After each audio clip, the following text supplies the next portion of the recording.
Yes, guys, welcome to Chasing Green Arrows. We are back with our Monday edition of CGA, and we're here to speak about the Premier League. We're here to speak about the price changes. At the time of recording, we are 3 days in, or maybe 4 days in, I think, to reveals. And I'm joined by regular co-host Mr. Dean Jones and Mr. Big Man Backer. Dean, to you first, just a word on England. Commiserations. I genuinely celebrated that Palmer goal, and it felt like that goal goes in and it was meant to be. I saw penalties and I saw England winning on pens when Palmer scores that goal. Did you? Did you have that optimism?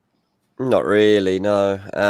It was a lifeline that I wasn't sure we were going to get, so I celebrated that. It was a brilliantly taken goal, and I wish we'd seen Palmer on the pitch more throughout the tournament. But que sera, you know, it is what it is. Spain absolutely deserved to win. It was a bit of a punch to the gut when they go and score that winner, because you do, at that point, you just wanted it to go to extra time because that was our best opportunity. And then obviously we get that one chance and Olmo manages to head it off the line and then it's all over. So yeah, it's all done for another 2 years, mate. And now, yeah, the hurt goes on. We're going to be at 60 years by the time we get to the next one. 60 years of hurt. When Three Lions came out, it was a 30 years of hurt in the song, and now we've doubled it.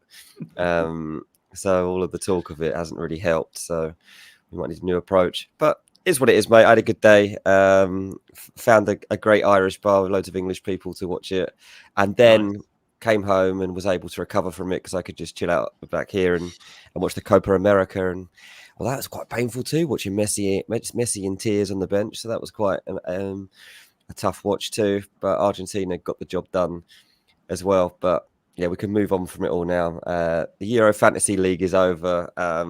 Big Man did the best out of the three of us. Well done, mate. I wasn't too far behind in the end.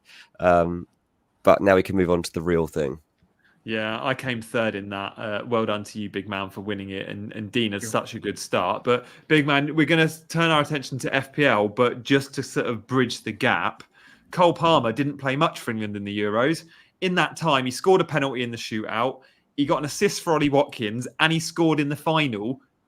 Like, arguably, is he England's best player? Should he be on the pitch at all times? And more importantly, at 10.5 million, what do you make of his price in FPL? Because no one saw that come in. We all thought he would come in at 9.5, maybe 10 to push it, but they've gone high on their premium assets. Haaland at 15, Salah at 12.5.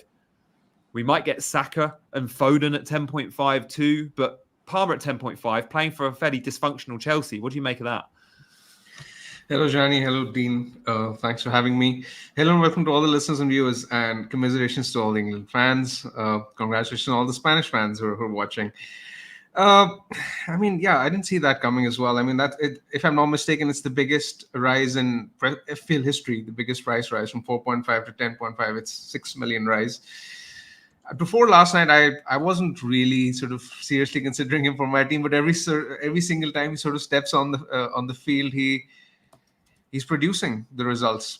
The thing is that with Haaland 15 million, we're going to find it really difficult to be able to afford that price point of 10.5 million, especially if you're picking Salah. So it's got to be one or the other, in my opinion. That's what's important. When you look at Chelsea's fixtures, the first one is tough against City, but then they have Wolves, Crystal Palace, Bournemouth, West Ham, Brighton, Nottingham Forest.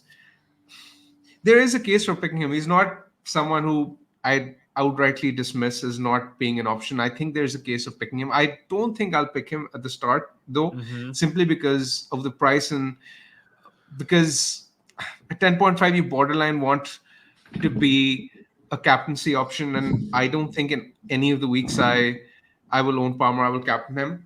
But yeah, it's a wait and see for me when it comes to Cole Palmer. I'm sort of curious to hear your thoughts regarding the pricing, because yeah, it's a bit of a tricky one for me. At 9 million, 9.5, I would have been more interested. But 10.5 is a bit too much, I think. Yeah, I think he's pushing out there at 10.5. It is worth noting Nkunku is 6.5. And if Nkunku shows that he can be the player we know he is, and we know he's got potential to be in the Premier League, then there's no comparison between the two, just in terms of money saved. Like, we're talking about £4 million there. But Palmer has been there, done it. I think he had 11 penalties last season. I don't think he'll get 11 this season. Maybe he does. But, he's averaging like a pen every 3 games. So let's see where that goes. And we'll talk Chelsea a bit more later in the show. But let's just turn our attention to a team fairly high in the ticker. Or I thought they were fairly high in the ticker, but I can't see them. Where are they? Oh, no, they're at the bottom there. I think they're at the bottom of page 1. I'm fairly confident Newcastle should be way higher than that in the ticker. But maybe it's because it's to the first 6 games. The ticker I used was to the first 5, which cuts out Man City. But because of the Man City game, it Newcastle way behind in the ticker. But yeah. I think my ticker, which was filtered to the first 5, genuinely had Newcastle at like 3rd. So the difference that Man City fixture makes. The fixtures are lovely. Dean, Isak's just come in at 8.5. It's worth noting Gordon is 7.5. Do we think, with those fixtures, we're going to have one of them? Is there an argument to take both? Or is Gordon the better asset because he's cheaper? Or Isak the better asset because he's on pens and he does score a ton of goals? I mean, Isak's going to be the best player to pick out the two, I think. But obviously, it's going to depend on the makeup of your attack. If you're going with Haaland, can you afford to have an Isak and another decent forward alongside them? Or are you going to go for a 4.5 forward and an Isak and a Haaland? So there's all that sort of stuff that's going to have to be figured out.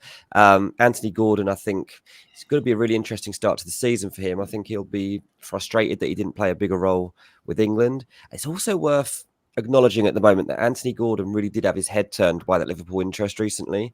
Right. He wasn't particularly happy, I'm told, with the way that all was played out, how it was kind of a deal was suddenly suggested. Liverpool was suddenly genuinely interested too. And then it all just like ended up passing by. Newcastle like, no, actually, no, we're going to keep him. And Gordon's like, what? I could have joined Liverpool. I'd have done that. Yeah. And so let's see where his head's at. Let's see if Liverpool come back in before we get to that stage of the season. So as I assess it right now, I just see Isak as the best route to points, especially just looking at the type of fixtures they've got, knowing they're on pens. And look, if he has a good season this year, this will be his last season at Newcastle. We'll end up getting eaten up by a big Champions League club. Yeah, I think at 8.5, I actually think that's pretty good value. I quite like that. Okay. Big man, let's rate this move. Where do you see? Dean's gone good value. Big man, if you were to give a source meter rating of still great value, about right overpriced or rip off, let us know in the chat what you guys would put. Where would you land on this for Isak? I think it's about right, but considering the fixtures that Newcastle have early on, I think he's a great deal. Right? So relative to the fixtures, I think I'll pick him in my team. What's important here to note is that I won't necessarily compare Isak with Gordon. I think a fairer comparison would be to compare him with someone like an Ollie Watkins who's come in at 9 million. Mm-hmm. And Aston Villa's fixtures are slightly tougher. I mean, when you compare them with Newcastle, they're more or less the same. But the good thing about Newcastle is that they're playing, the carrot is the Southampton fixture at home in game week 1, and you always want to sort of start strong. So whenever you have like 2 equal fixtures for over the first 6 weeks, I tend to go with the ones who have the best short-term fixtures, and Newcastle have the best short-term fixtures. And like there's also a 0.5 price difference, and I think every 0.5 is going to count more than ever this season, given how the pricing has been. So I think Isak is a great contender to be in my game week 1 team. Another one I'd sort of like to mention here is Dan Burn, maybe at 4.5 million. If he's starting as the left back or the centre back, I'm still not sure what Potman's injury status is, or whether Newcastle are in for a centre back. But if Burn is looking like starting initially, then 4.5 seems good value to me. Yeah, I mean, Newcastle are in the market for one more centre back. They obviously signed Lloyd Kelly. They tried to sign a couple of others. They didn't work out. So the 2 priorities for Newcastle to sign are a centre back and a right-sided attacker. but they're also still interested in signing a striker as well. And Calvert-Lewin might yet emerge as that player later on in the transfer window. Newcastle don't want to pay much more than 20 million for him, which Everton find a bit insulting. But Everton aren't in the greatest position to argue with people over values of money at the moment. So you never know. There might be another cheeky bid coming. I like that for Newcastle. Almiron has maybe had his time. It's going to be interesting, as Mark says, at left back for Newcastle, because for me, they don't go and buy Lloyd Kelly if they see Dan Burn as the long-term left back there. So, and obviously Lewis Hall is actually a centre midfielder and was in the Chelsea academy and moved out to full back, which you often see with midfielders when they're young and perhaps breaking into the team. I guess I see Lloyd Kelly as the answer to the left back issue. I say issue, but there's been a lot of rotation there. So it'll be interesting to see if Lloyd Kelly comes in at 4.5. And again, the minutes Burn, Kelly, Hall get pre-season might determine who's going to start, might show us who starts game week 1. And a Newcastle defender at 4.5, no matter who they are, if they're starting games with the fixtures they've got, I very, very, very much like. Let's assume Nick Pope comes in at 5 million. The cheapest route to the Newcastle backline will be that 4.5 defender. Trippier is 6, Schär is 4.5, Botman's going to be more than 4.5, probably 5. Therefore, the left back might just be the 4.5 million option. So keep your eyes on that. Any interest in Trippier? At 6, I don't think so. I mean, it's a price reduction, which he needed, and he is brilliant for set piece threat. But the Arsenal defenders are going to be 6 million as too big man. And who would you prefer? Trippier for his assist threat, or just Arsenal for the pure, unadulterated clean sheets?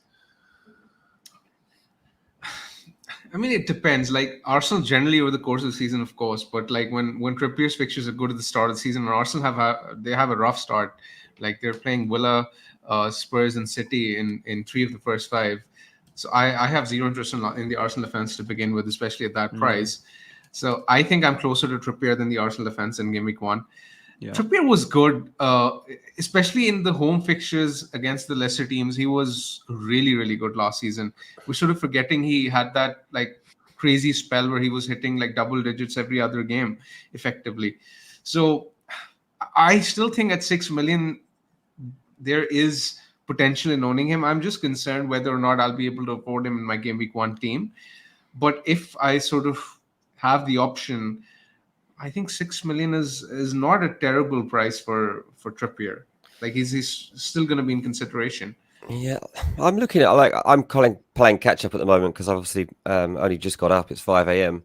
But so I'm just flipping through the last couple of days and seeing what the price reveals have been and stuff and what we've seen today. Do you really need to go beyond 4.5 million on defenders at the moment? There's so many good ones. There's so many good ones at 4.5 million. Yeah. You don't really if you can get the likes of Dunk's 4.5 million. I see that Anthony Robinson's gone in at 4.5 million again. Kirkes and Zabani at Bournemouth are 4.5 million. There's loads of options. Sandro Martinez, there'll be Lissandro, Everton, Crystal Palace defenders, Everton defenders 4.5. We'll get a Newcastle defender at 4.5. I'm thinking it'll be one premium and then 4.5s. But the one premium might be a Trent. It might be 7 million Trent. Trent. And you're hoping he's not playing there. Was Trent now 7? Is it in that he's coming out? Honestly, this is how you kind of can make up for that. The 15 million Haaland is kind of being made up for here by the fact that your defense can be budget, and that's where you're saving the money. Yeah, a Gerd, Kilman 4.5, I think. West Ham, Areola is 4.5 if you want a cheap route to the West Ham defence, and goalkeepers will be an interesting discussion. Let's move on from Trippier and see who we've got next. And Big Man, I'm going to come to you on this next player. Guys, keep getting your suggestions in the chat. It's great to see so many here. Mark and Freddie and Ofcom and Lauren and Maliki. Shout out to all you guys. Spinaldo as well. Do hit that like button. And guys, if you're new around here, and there's a load of you watching that have never watched Chasing Green Arrows, please do consider hitting that subscribe button. That'd be awesome to have your support this pre-season. Big Man, you were on Anthony Gordon quite a bit last season. In fact, in general, we were quite slow moving to him. Him and Palmer were similarly priced. Palmer's had the biggest price rise in FPL history. Gordon didn't quite reach the Palmer heights because he doesn't have those 11 pens. But take that away, and actually Gordon was almost equally as impressive. And given the fixtures, 7.5 million, I would be close to saying he's a lock in my game week 1 team, but I don't want to speak too soon. Is he one for you that's likely to be a lock? I wouldn't say a lock. I'll consider him for sure. I was late to him actually last season because I remember he was cheap last season and for the first half of the season, I kept on thinking that this guy's not going to keep it up because Yeah, he me kept too. scoring points week in, week out. And then I eventually succumbed to his performances and then got him in the second half of the season. And I remember I owned him for large parts and he did well. I mean, he was consistent. I still don't think he's that explosive player who's going to get you that big hauls, but he will be consistent, especially with those fixtures.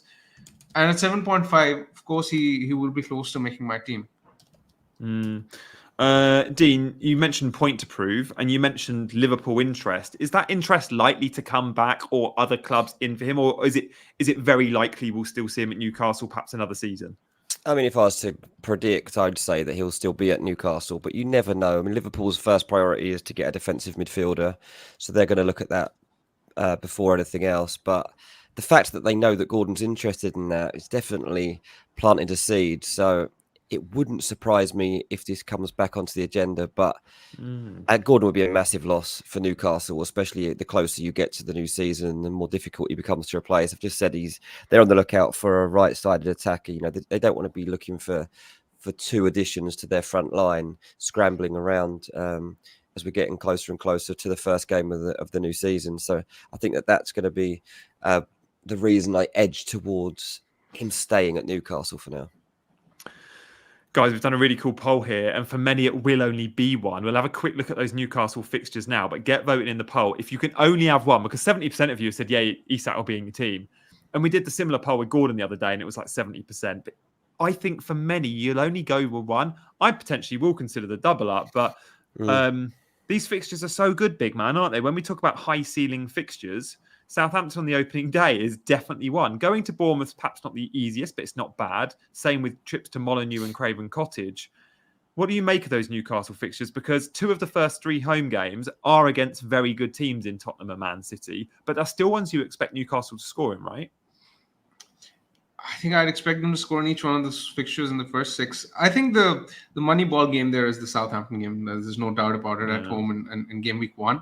And after that, I mean, I'd expect them to be consistent. But obviously, none of those fixtures scream haul potential to me. But yeah, I mean, they're not exactly bad fixtures, which would put me off picking like an Isak or a Gordon. Because in those fixtures, I'd still sort of expect them to tick along with the points. So the fixtures are really good. It's basically that first fixture that's really, really tempting. Yeah, okay. We're going to move on. And guys, you'll notice there's been a ton of releases from FPL. So rather than bring you all of them, we're just bringing you the big headlines, right? And we're reacting to them. We all think both Gordon and Isak are great picks. We're pretty torn on if we're just picking one. It feels like probably Isak more likely for Dean and possibly Big Man, and me perhaps edging more towards Gordon. But 59% of you, if you're only picking one, are going Isak. Let's talk Man United.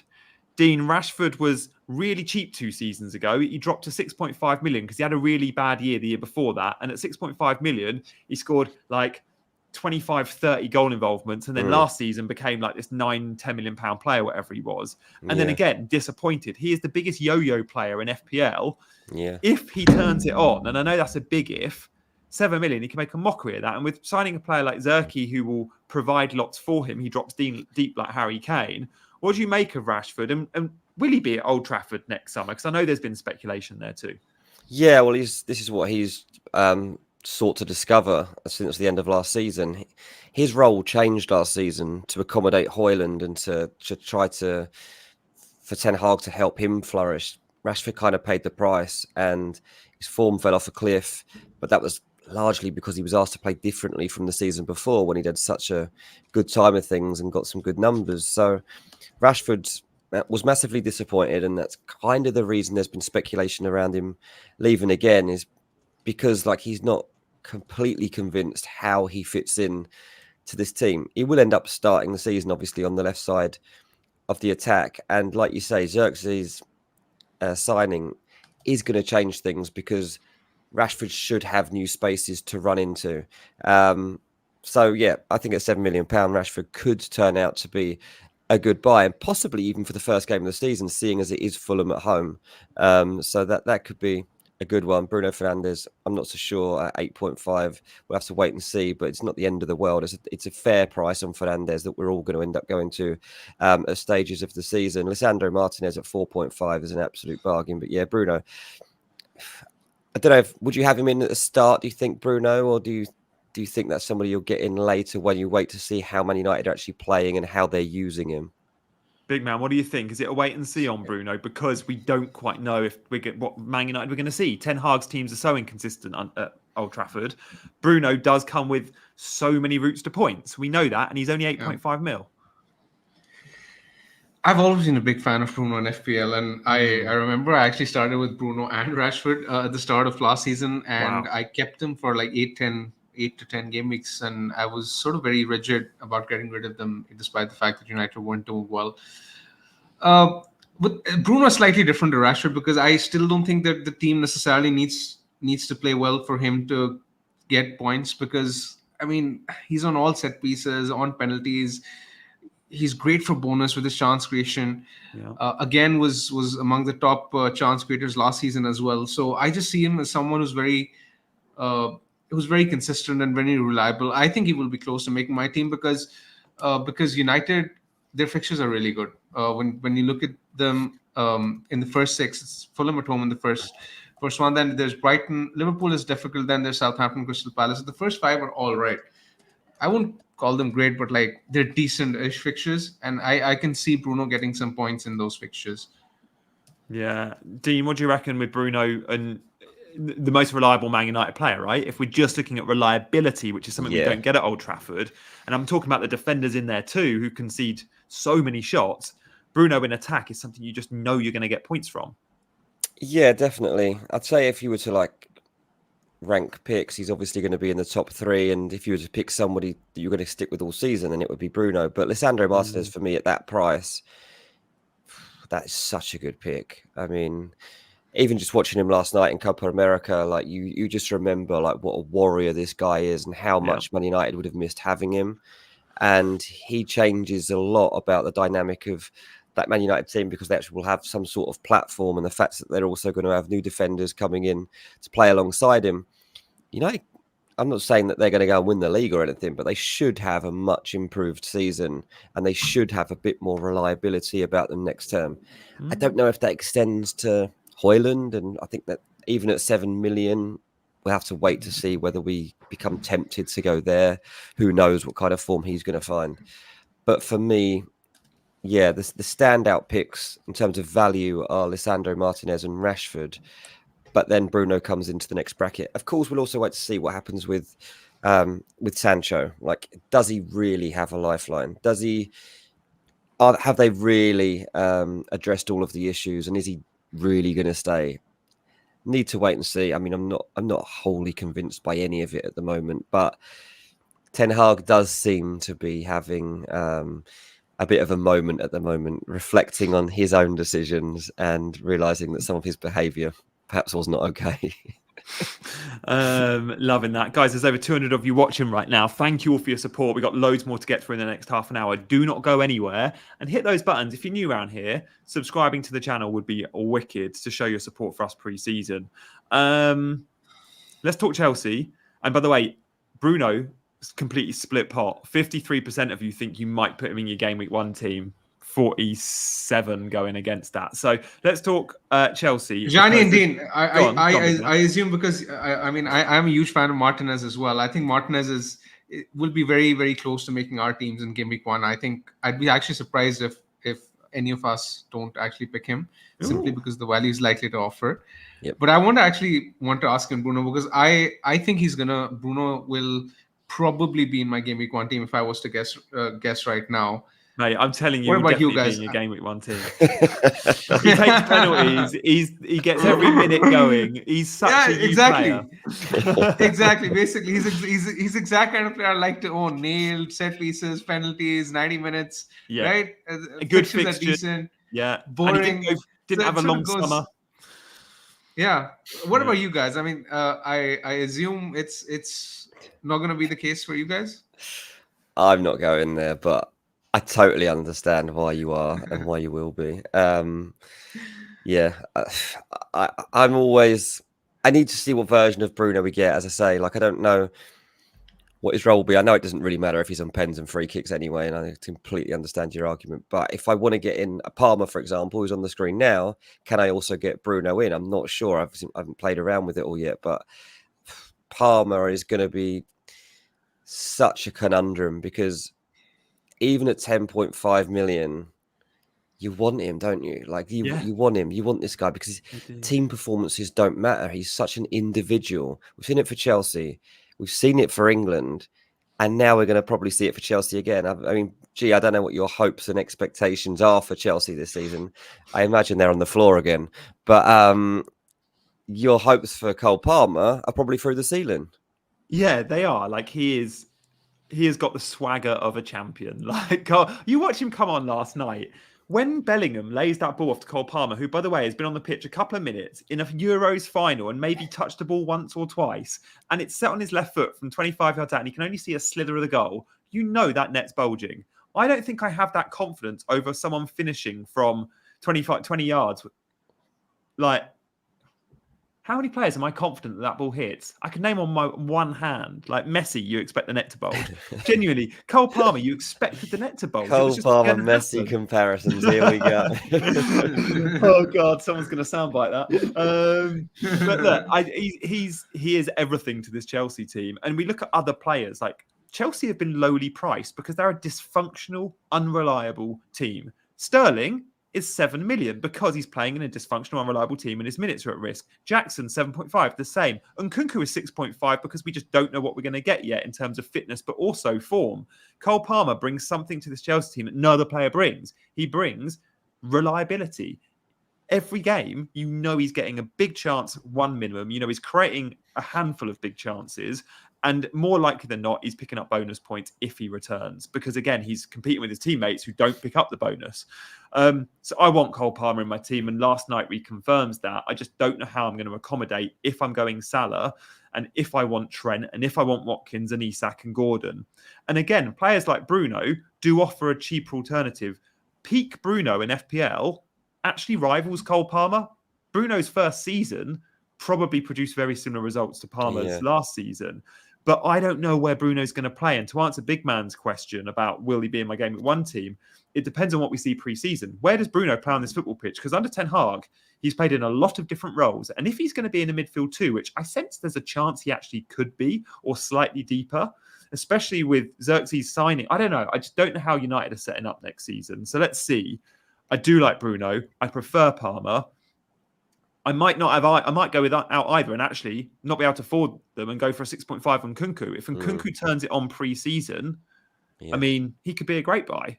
Like, Big Man, he's been reclassified as a midfielder now in Nkunku. That's fair, isn't it? I mean, he doesn't play up top by himself. Yeah. He's a number 10.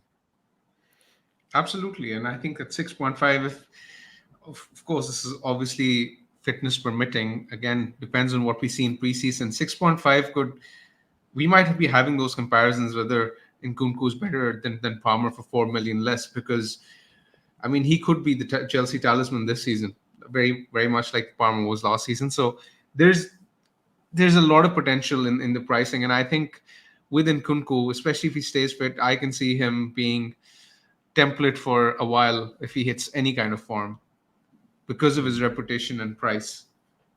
Yeah.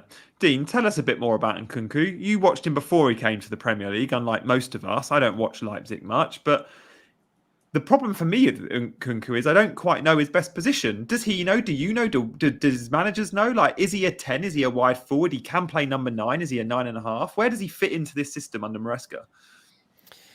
Look, it's difficult to know exactly how he fits in, but what you get from Nkunku is a player that kind of drifts into positions who will look to carry the ball and get at people.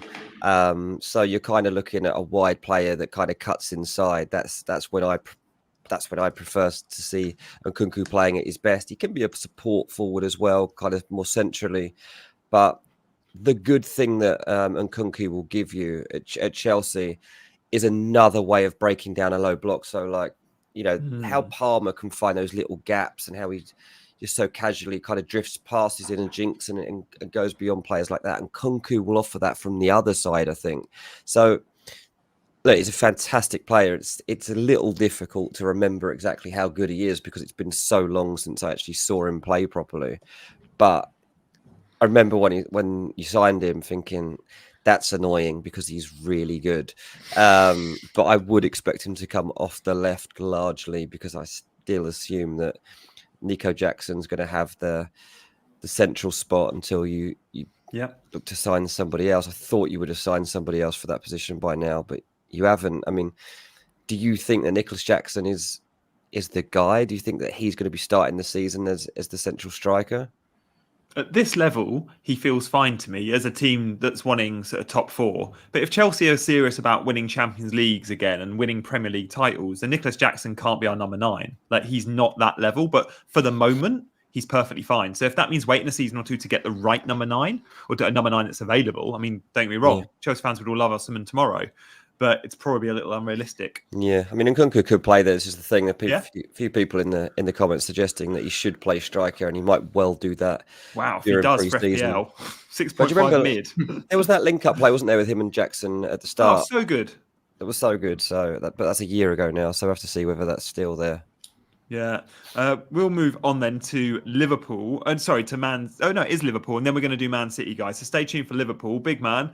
We're not sure on Haaland, and I think that's going to split many. But what we are sure about for many is Mo Salah, because the Liverpool fixtures are superb, aren't they? If we look at the fixture ticker and we see Mo Salah's price point, we like both of those things very much. Absolutely, and I mean, just to read out those fixtures: Ipswich, Brentford, Man United, Nottingham Forest, Bournemouth, Wolves, Crystal Palace, Chelsea. These are the first 8 fixtures. So you might actually be in a situation where you might as well, look to build the core of your squad with, 3 Liverpool at the start, and then, you can then focus your transfers and your 11 elsewhere across the first 8 weeks, and that would make for an easier wild card. Let's say somewhere before game week 19. But if you're basing your team around Liverpool and picking some of the solid players in and around them, that can sort of set you up for the long term. And yeah, I don't think I'll go without Salah given the fixtures. They're just too good. Trent at 7 million is more interesting. Yeah. I would be very, very interested in Darwin Núñez again. I mean, he's one that has bitten me time and again last season. And I mean, I have some horrible memories of owning him, but simply because of those fixtures, if he looks good again in preseason, if he looks like being first choice, I don't mind going there. For sure. But yeah, the core of my team in game week 1 would be based around Liverpool. And I think Liverpool are probably the most important club for when it comes to picks for your game week 1 team, simply because of how good those fixtures are and for how long they're good. That's why I think it's very important that you pick the right Liverpool players. I'm definitely going to have double Liverpool. There's an argument to say I could even have triple. Like Salah, Trent feel like fairly locked, and then I want one of the forwards. But Dean, when we talk about those forwards, we see Gakpo pictured there, and we saw Darwin pictured there. Under Slot, we know Mo Salah's going to. We think very likely Mo Salah's a starter. There's probably only 2 players there up front and on the left-hand side who will start for Liverpool alongside Mo Salah in the front 3. But there's 4 very good FPL assets. Luis Diaz listed as a 7.5 midfielder. Darwin is a 7.5 forward. Gakpo is a 7.5 forward. And Jota probably is going to be a 7.5 forward. So from those 4 players, who do you think will be first choice in those 2 positions? Does Gakpo have an advantage because he knows his game from the league and because he's Dutch? Does Darwin... I mean, where do you see that sitting? Yeah, I mean, I think Gakpo... is a guy that I'll have eyes on. He's obviously been the Netherlands' most dangerous player at the Euros. I think the Dutch element will definitely give him a small benefit, if not long-term, then at least short-term, because when Arne Slot's assessing his squad, he's already got a head start on his knowledge and knowing how to best fit him in. Also, I think if you're studying Gakpo from last season, it's hard to judge his numbers because Gakpo didn't often get 90 minutes, right? And I think that under Arne Slot that might start to change, and that's why I think that of the available options beyond Salah, Gakpo could have good value in him because I think you'll get more out of him this season on the pitch for his price in terms of return than you were seeing before. He did decent last season. Would he get 15, 16 goals in the end? But it's the fact that this time around, I'm expecting to see a lot more of him. And so I think that my go-to will be Gakpo, yeah. If you can only have one Liverpool player, guys, let us know who you're picking in the poll. But yeah, 75% of you are on Salah. Of course you are. But if you're having a second Liverpool player, that'd be interesting to see. Pick between Diaz, Gakpo, Darwin, and Jota. I don't know. That would be a tough one. Big man, we've got loads to get through. So let's move away from I that think one. that we'll be much better placed answering this question right before the game week 1 deadline, depending on how Liverpool line up in preseason and who is in form and who isn't. I think that would solve a lot of our problems. Yeah, and if we get an indicator that any of those four guys that we're talking about for those two positions feel very safe for game week 1, then the fixtures are so good, and maybe it's worth punting, because at 7.5 you get a Liverpool number 9. Yes, please. Let's talk Man City though, because Haaland's 15 million. Big man, this really did put the cat amongst the pigeons. No one was expecting 15. I don't think anyone was really expecting 14. I was expecting 13. How do you feel about this? I mean, it caught me by surprise. But now that the price is out there, I mean, I will try and sort of do my level best to accommodate him in my team. I think the first thing that I'll do once FPL goes live is to make a Haaland draft, make a Haaland plus Salah draft, and make a Salah only draft, and then compare those three to each other. I mean, the thing with Haaland is, as much as I sort of like the idea of just building a team only around Salah because Liverpool's fixture is so good, I just hate the idea of not having Haaland when Manchester City are playing Ipswich at home in game week 2. I mean, I don't think I can put myself through that experience because that's a game where Haaland could effectively score 4 or 5 alone. So I mean, and I don't think his ownership will be that low as well. When you look at his ownership, simply because of his reputation, I don't expect him to be the highest owned player in the game, but it will be still fairly high despite the price. So it's about sort of managing risk as well at the start of the season, and that's why I think I'm closer to picking him in my team as opposed to not.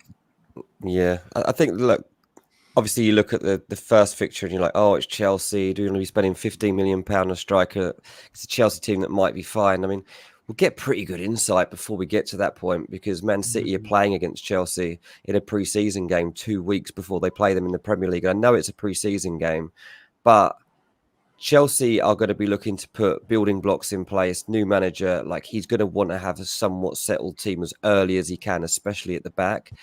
And Haaland is going to have a full pre-season here, and he's going to be going at Chelsea in pre-season and having a go at them. Man City's, they got 4 good pre-season games actually before we get to the start of the season. They play AC Milan, they play Barcelona, they play Chelsea, and then they got the Community Shield against Man United.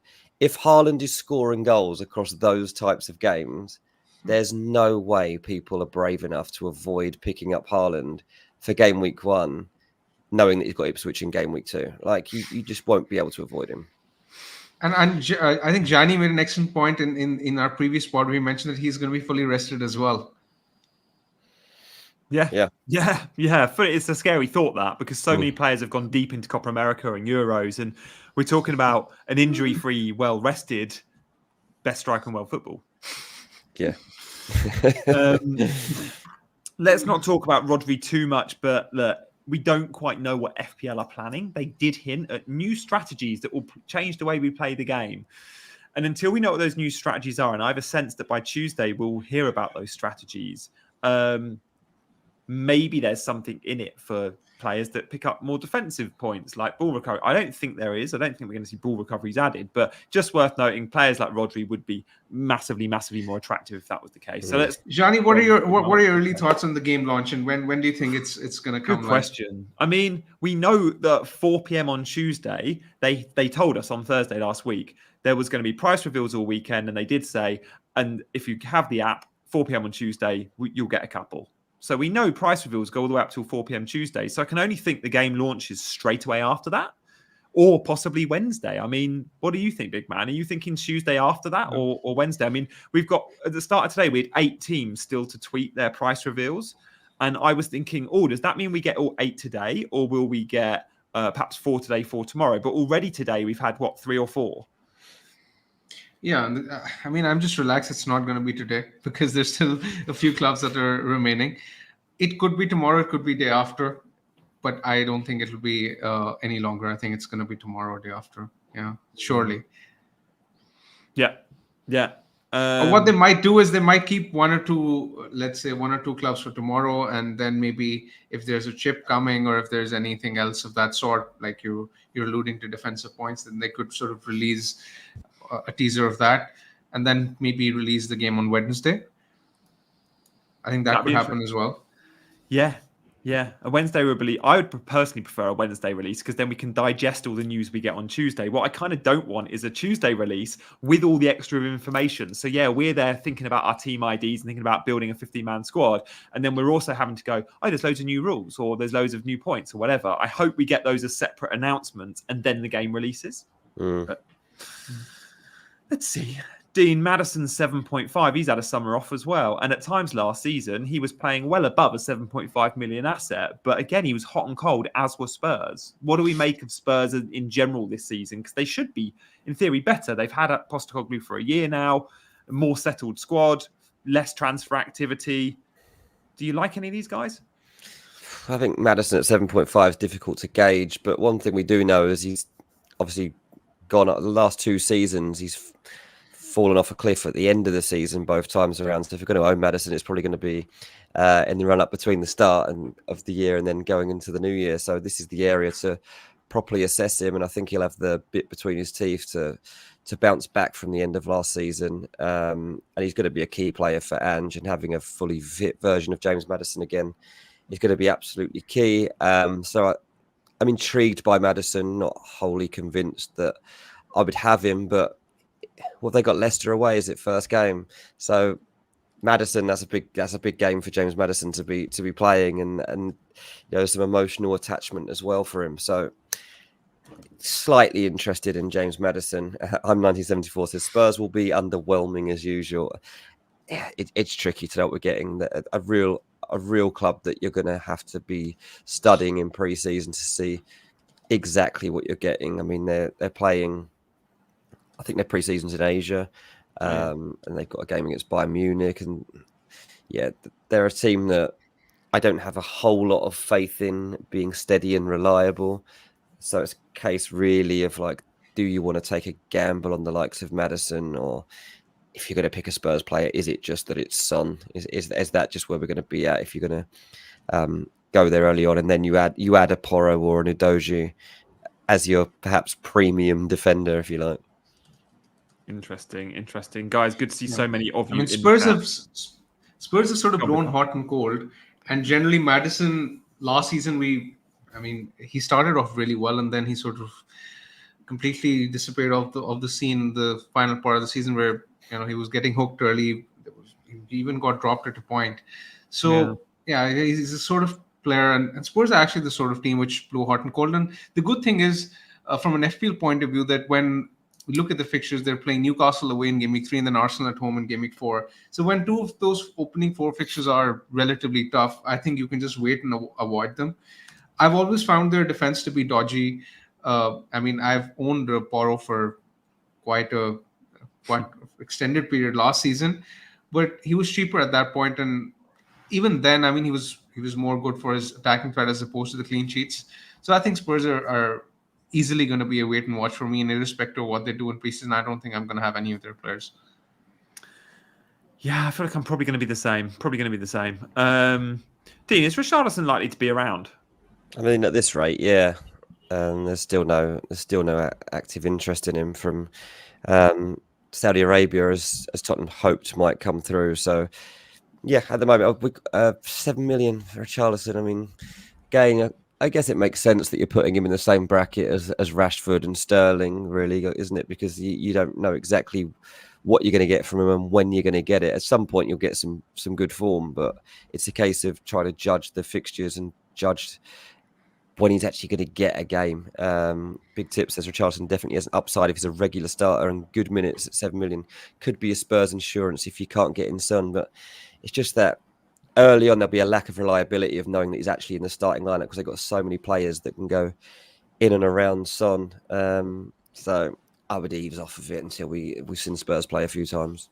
Yeah, it is worth noting we don't know the price of Son. We have done a poll, who would you pick out the 4? And Son is winning that, but we don't know his price. So what's the guess? What's the estimate?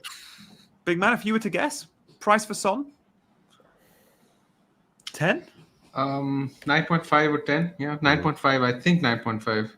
The prices of Saka and Son are going to be really interesting, and we should. Well, thing maybe is- we get them today and Foden, because Palmer's 10.5. So are Foden, Saka going to be lower or Palmer or the same as Palmer? I don't know. The thing with Son is that it depends on where FPL sort of see him playing. If he's playing on the left, then I don't think his price will be 10. It will be lower. But if they see him playing as the forward, then I think his price could be higher. And he did play as a forward for large parts of last season. But again, with Richarlison, it's difficult to tell. And if Spurs sign a striker, so they might as well just be on the safe side and give him like a 0.5 buffer in terms of value to account for the fact that if he starts playing as a striker. So that might be the case. And in that case, he might be priced as 10 million. But I think it's going to be 9.5 personally. I really hope they keep him as a midfielder. That feels fair. I don't like the idea of him being reclassified because he does play wide a lot. Go on, Dean. No, but I popped up just then, and Chelsea's new kit just popped up on my phone. I was going to quickly get a hot take from you on Chelsea's new kit. It merges into the shorts, which is quite nice. So it's got that electric feel, which I was like, oh, that's quite a lot. It's quite strong and heavy. And then I expected plain shorts, but the fact it goes into the shorts, I'm like, whoa, they've gone all out with this. This is electric. It really is. I mean, does it go into the socks as well? I don't know. I don't know. We haven't seen the whole thing yet. I don't watched love the video. it. They've done a video, right? Like to announce it on the Chelsea official source. And the players they've used rightly a couple of the women's players and rightly Cole Palmer, but they've also used Alfie Gilchrist as the second male player. I'm like, why have they? I know he's one of our own, but he's probably going to be out on loan, and he's never going to be good enough to start for Chelsea. It was just a weird choice of player. Oh, poor old Alfie. Anyway, let's look at a few Aston Villas before we go, shall we? You must have watched Maatsen at Dortmund last year when he was on loan there. He did all right. He scored a couple of goals, got a couple of assists. Yeah, they spent a lot of money on him, so you've got to assume that he's a starter. And at 5 million, again, we're going to perhaps be picking one, maybe two players of 5 million and upwards. Then Maatsen could be there. I'm not sure we'll be knowing enough about his role in the team to pick him straight from the off, but you never know. Emi Martinez continues to be a reliable keeper. Obviously won the Copa last night, so he's in a good place right now. He had a good game as well, actually. But yeah, there's value there. 4.5 million as well. So yeah, Villa are going to be interesting. I think that they'll have a good season. They seem to be making a signing a day at the moment as well. So they've got perhaps even more to come in. Ollie Watkins at 9. I mean, that's cheap. He's cheaper than what we expected him to be. Yeah, we were discussing 9.5 or possibly even 10 million that day. And at 9 million, I mean, that's a really good price for He Ollie could Watkins. get penalties back because Douglas Luiz is left. Yes, and have you looked at Aston Villa's fixtures from game week 3 onwards? Leicester, Everton, Wolves, Ipswich, Man United, Fulham, Bournemouth. That is an insane run from game week 3. So whatever team I pick, I'll look at getting Watkins in from that period in my team. You can switch Isak to Watkins game week 3, or you go exactly. with both. Or I mean, how do we? I think it'll be difficult to go with both. It'll be very difficult to go with both. I mean, let's be fair, given the number of players that we're picking. I mean, we want to pick almost everyone, but that's not going to be the case. It's going to be one or the other. And yeah, should we do Isak a poll? Watkins Which one? At that point. If you can only have Isak or Watkins for the first, let's say, 6 game weeks, which is what we can see on screen here. Who do you pick? Because at Newcastle have Southampton, Bournemouth, but Watkins still goes to West Ham. Like, I can see points there. Watkins away from home is just as good. So if you can only have Watkins or Isak, who do you pick? Dean, if you were pushed on one of them? I think I would start with Isak, to be honest. I think, I'll start the season with Isak. I'll be surprised that wasn't at my actual pick as well in my team. But yeah, maybe it's a case that after the first few, you flip from Isak to Watkins. But yeah, certainly for that Southampton Bournemouth double at the start, Isak's going to be so hungry. I think he's going to have a great start to the season. Yeah, well rested as well. He makes our well rested team. Isak, summer off. Sweden didn't qualify. Okay, yeah, wow. I mean, Big man, there was some talk that Watkins was meant to be priced at 9.5. Did you see that on Instagram? The Premier League posted 9.5. So that feels more fair, doesn't it? Do you think there's a chance that he actually is 9.5? We just don't know it yet, and they actually change what they posted on Twitter and go with what they posted on Instagram when the game drops? I would be very surprised. I would be very surprised if that was the case. I mean, that would be hilarious. FPL is too big now for them to make these kind of rookie mistakes. Yeah, exactly. This isn't like a one-person band in their bedroom, like doing price changes. Good fixtures for both. I think there might be an argument of the no Haaland drafts, especially to find a way of both Isak and Watkins. But let's see. Guys, there might be another drop at 2:00, or maybe a couple of minutes past. So let's stay online for another couple of minutes and just see. If we get to like 5 past and we haven't heard, we'll be saying our goodbyes. But knowing there could be a big announcement at 2:00. Could we get Man City prices or Arsenal prices? We're still waiting on those two clubs. Then it's worth us staying online. Just to Johnny, one last question while we're here. We were very hot on Crystal Palace at the end of last season, given how well they were playing. They were playing an exciting brand of football. Eze, Olise, Mateta, all those guys were smashing points. And the fixtures to start with are relatively all right. Brentford, West Ham, Chelsea, Leicester, United, Everton. Any interest in Eze, Mateta? Olise is gone, so it's just those two left now. Or any of their defenders for that matter? Yeah, I was doing some research on Mateta in terms of the Olympic call-up. He is one of 3 over-age players. The Olympics starts in 2 weeks. He scored in the warm-up game against Paraguay. It's coached by Thierry Henry, this team. He should be back for game week 1, I think, but even if he's not ready for game week 2, whatever, he's just started his season early. He's still had a full pre-season, still had a summer off. So I like Mateta. I just think he's overpriced and I prefer Eze. But I think my route to the Palace team will be either Kamada as a budget 8th attacker, 5.5. He is brilliant and he worked under Glasner at Frankfurt. I'm really interested to see how he fits in. And let's see what minutes he gets pre-season. But more likely, my Palace player is going to be a 4.5 million defender. Again, Dean spoke about 4.5 options. We might get Mitchell and Munoz flying wing-backs at 4.5. If not, Gahey at 4.5. We might get the goalkeeper at 4.5. So if we get a Hendo at 4.5, who rotates perhaps with an Areola at West Ham, I think I'll go for 2. I think my route to Palace at first will probably be defence. And when we look since Glasner took over, they're a top 5 defence. They're a really good defence as well. Their numbers are really good for XG. XG and XGC, actually. Both numbers are good. And I think I'll have at least one Crystal Palace player in my team in game week 1. Just simply because of the value that they're likely to have. You'll have an attacker? An Eze or if it's an attacker, I don't think I'll go with Kamada to begin with, even though I've sort of followed him at Frankfurt. He was really, really good. I actually remember him owning him in World Cup Fantasy as well, where he was Japan. Yeah, they had a good run, didn't they? For Japan, yeah, they had a decent run. And I think if Henderson's 4.5, he might be the one, actually, or if any of their wing backs is 4.5. Mitchell at 4.5. I don't think they will price Mitchell on the assumption that he will be a wing back. So I don't think he's done enough last season to be a 5 million player because they have no history of predicting any attacking returns, right? So I think if Gahey is 4.5 million, Mitchell's also going to be the same. Munoz may be 5 because he has shown us his attacking strength. So Munoz at 5, who got sent off for Colombia in the semi-final the other day. But Mitchell at 4.5 could be interesting. Dean, we've just had a reaction of the Forest lineup.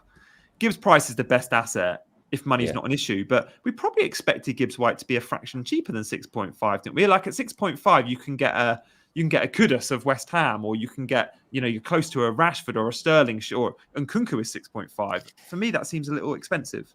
I don't know. I think it's actually not a bad price point because I still think he's going to have as bigger impact on Nottingham Forest as any of those players will on their teams. And I think there's also the potential that Gibbs White ends up making a transfer deal this summer, and that would have a knock-on effect. I mean, Newcastle, for example, have continued to sniff around Morgan Gibbs White, and that might be part of the thinking too. That if he did make a move, then he could suddenly hit new levels. I don't mind it at 6.5, to be honest. I think there'll be times when I'll be going there. I think he's continued to show good form. He continues to produce game-changing moments. And I quite like it. Again, we're getting a couple of really well-priced defenders. And it's just backing up this belief that maybe I don't have any premium defenders, to be honest. I've already got like 8 4.5 million defenders in my head now that I think I could pick. Yeah, so many. Guys, that's awesome. We've reacted to the Forest news. We still haven't had Man City and Arsenal. Maybe that comes on Tuesday or maybe later on Monday. If you're watching this on catch up, you may already know the Saka and Foden prices, but we will be back throughout pre-season. I'm not quite sure of our schedule, but Chasing Green Arrows expect a couple of shows a week all the way up now until game week 1. We'll have different themes to those shows. So loads of reasons for you now to take the time, and it takes half a second, hit the subscribe bell. Now, some of you will be going, I'm already subscribed, Gianni. So just hit the notification bell and the like button instead. But make sure you're hitting some buttons, guys. But for now, we'll say goodbye to Big Man and Dean. Thanks, guys, for coming on. And we will probably be back. Next time we're back, we'll probably be showing you our first drafts. That's going to be fun. Hopefully in a few days' time. So for now, we'll say goodbye from Big Man, goodbye from Dean and me. Thank you, Chasers. It's been incredible chatting to you for the last hour. We'll be back very soon for another Chasing Green Arrows. See you later.